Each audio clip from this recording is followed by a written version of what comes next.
It's often the most vulnerable people in society that are scapegoated for the strains on the NHS. Rarely is much attention given to the underlying political decisions that have caused the problems. A combination of marketisation and privatisation, deliberate cuts and closures, and extortionate private finance debt is decimating our NHS. These decisions are ideologically driven and not based on good evidence. None of us voted for them.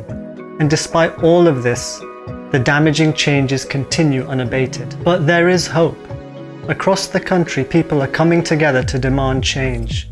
We can take back our NHS and make it work for us, not for private profit. To do that, we need to make it publicly owned and provided, accountable and efficient once again. The NHS Reinstatement Bill proposes to restore the Health Secretary's duty to provide healthcare, end the contracting out of services to private providers, and re-establish public health bodies directly accountable to local communities.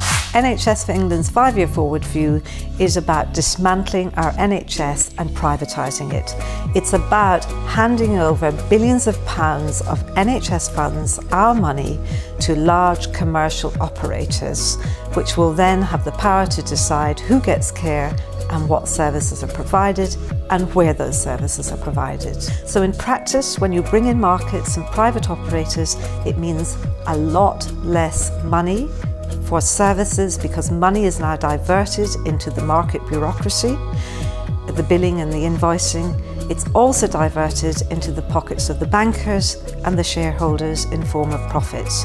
So it means less money for patient care, less money to pay for staff, and it also leads to cuts and closures of services, especially in times of financial austerity when the government decides to turn off the funding. So in 2012, the government passed an Act of Parliament, the Health and Social Care Act, which in essence abolishes and paves the way for the complete dismantling of our NHS. Only Parliament can put back our NHS, which is why we need a major piece of legislation, an NHS bill, to reinstate the NHS. This year marks the 70th anniversary of the NHS. It provides an opportunity to celebrate its history of achievements and also to take action to protect it for future generations. Slowly, of course, the inadequate funding leads to inadequate services.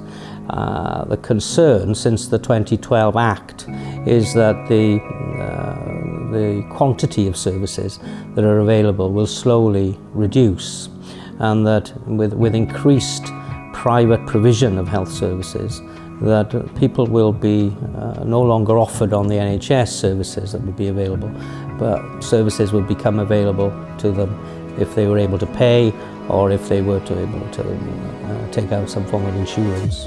Over time, we've been building up support for the bill. It's increasing, as it were, year by year, and I think this is something that eventually, come the next election, there will be a sufficient support amongst the population that will say, yes, we need to put the NHS back properly, because a two-tier system is absolutely not something that we want.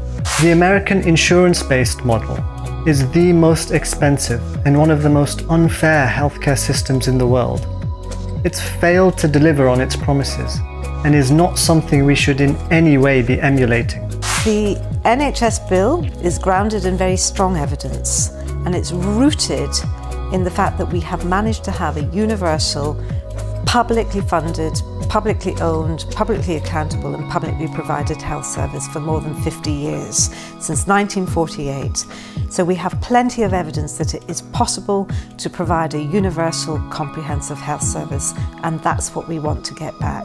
And it's important to realise we can get our NHS back, because Scotland and Wales abolished their internal market when they got devolution. Back in 2004-05, they put past legislation which reinstated their National Health Service, so we can do it, and it's up to the politicians and the political will.